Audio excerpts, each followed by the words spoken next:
শহুৰে সন্ধানহীন হোৱাৰ বেদনাত হিয়া ঠাকুৰে কান্দিছে পুত্ৰ বোৱাৰীয়ে। এই প্ৰতিবেদনটি এটা শ্বেয়াৰ কৰি দিলে হয়তো পৰিয়ালে লোকজনৰ সন্ধান পাব।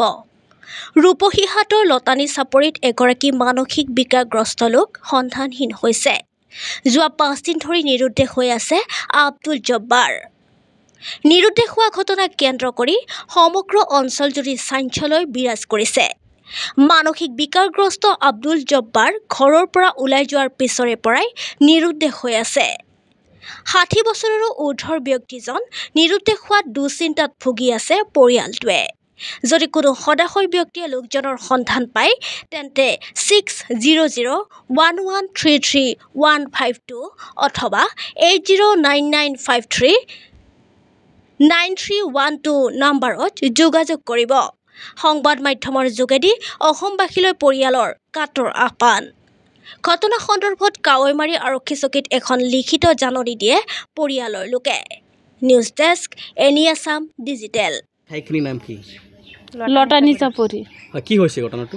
হেৰি আমাৰ বাবা 7 বছৰ হৈ গ'ল মাতাৰ বেঞ্চত 25 তাৰিখৰ পৰা বাবা নাই। আজি 5 দিন হৈ গ'ল। কোন জায়গাত পোৱা নাই, কিমান জায়গা বিচাৰি আছো আমি, নগাঁও চগাঁও বহুত জায়গাত বিচাৰিছো, আমাৰ বাবা নাই কোনো জায়গাত। এতিয়া আৰু বিচাৰি আমি পোৱা নাই। য'ত জায়গাত আছে আমি মোবাইল নম্বৰ চব দি দিম, থাকিলে আপোনালোকে কল কৰি আমাক জনাব, আমি পিছত আনিম গৈ পেলাই। আমি থানাতো এজাহাৰ দাখিল কৰিছোঁ, কিন্তু থানাত কৰবা জায়গাত যদি পায় থানাত দিলেও হ'ব, কিবা আমাৰ মোবাইলত ফোন কৰিলেও হৈ যাব, আমি গৈ পেলাই আনিম। কিমান দিন ধৰি নিৰুদ্দেশ হৈছে? আজি 5 দিন হৈ গ'ল। 25 তাৰিখে বৃহস্পতিবাৰে 6 বজাত। তেখেতৰ নাম কি আছিলে? আব্দুল জব্বাৰ। আৰু বয়স কিমান হ'ব? 60 বছৰমান হ'ব। এতিয়া ৰাইজক কি আহ্বান জনাব যদি ক'ৰবাত পায়? এতিয়া আহ্বান মানে আমাৰ যদি আমি মোবাইল নম্বৰ দি দিম, যদি পায় কোনোবাই পায় খোজত তেতিয়াহ'লে আমাক জনাব, মোবাইল নম্বৰত ফোন কৰিব, নহ'লে থানাতো আমি এজাহাৰ দাখিল কৰিছোঁ, তাত মানে কৈ দিলেই হৈ গ'ল। থানাত ফোন কৰিলে বা আমাৰ মোবাইল নম্বৰ আছে, ফোন কৰিলে আমি আনিম গৈ পেলাই যোন জায়গাত আছে। থানাত এজাহাৰ দিছিলে? দিছোঁ, কালি দিছোঁ। কোনটো থানাত? হেৰি কাৱৈমাৰী থানাত।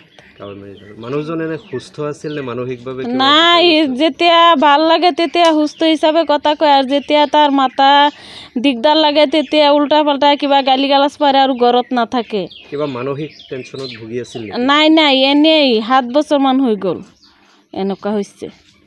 হেৰি বাবাৰ একদম চিধাকে মানুহজনী, ক্ষীণমিন পাতলাকে বগাকে, আৰু লংগী আৰু গেঞ্জি পিন্ধা আছে বাবাৰ হেৰিত গাত আছে। গাৰ বৰণ কেনেকুৱা? হেৰি বগা আছে, একদম পাতলা মাতলাকে আছে। দেখিলে আপোনালোকে চিনি পাব, নামাজ পঢ়ে। হেৰি পাঞ্জাবী নাই, হেৰি আছে গেঞ্জি আৰু লুংগি আছে, আৰু একো নাই। ঠাইখিনিৰ নাম কি? লটানি চাপৰি। কি হৈছিলে ঘটনাটো? ঘটনা এই যে আমরা বোন জামাই 7 বছর ধরে এই যে একটু ব্রেনটা একটু ডিফেক্ট, বাদে বাইতো তাহে না, কিন্তু সময় বালাতে কিন্তু সময় উৎপাত করে, গালি গালাজ দে, বাইতে জায়গা 2টা রাস্তাতে চিনা বিছায়া বহু জায়গা দেখতেছি, মোবাইলও দেওয়া হয়েছে, মানে তো কিন্তু খোঁজ খবর নাই গা। তেখেতৰ নাম কি আছিলে? আব্দুল জব্বাৰ। এনে বয়স কিমান? 60 বছৰ। এতিয়া কি আহ্বান জনাব যদি কোনোবাই যদি পায় তেতিয়াহ'লে? কই মোবাইলও পাইলে মোবাইলও ফোন করে দিলে যে আমরা গিয়ে আনবাম, কি থানাত দিয়ে দিলে কি থানাতে আনবাম, আর মোবাইলে পাইলে একটু বেশি একটু শেয়ার করে দিলে ভালো লইলে সবই জানতো। এজাহার দিছিলে? এজাহার দিছি কাউমারি থানাত কালকা। কিমান দিন ধরে নিরুদ্দেশ হয়েছে? 5 দিন, 25 তারিখ।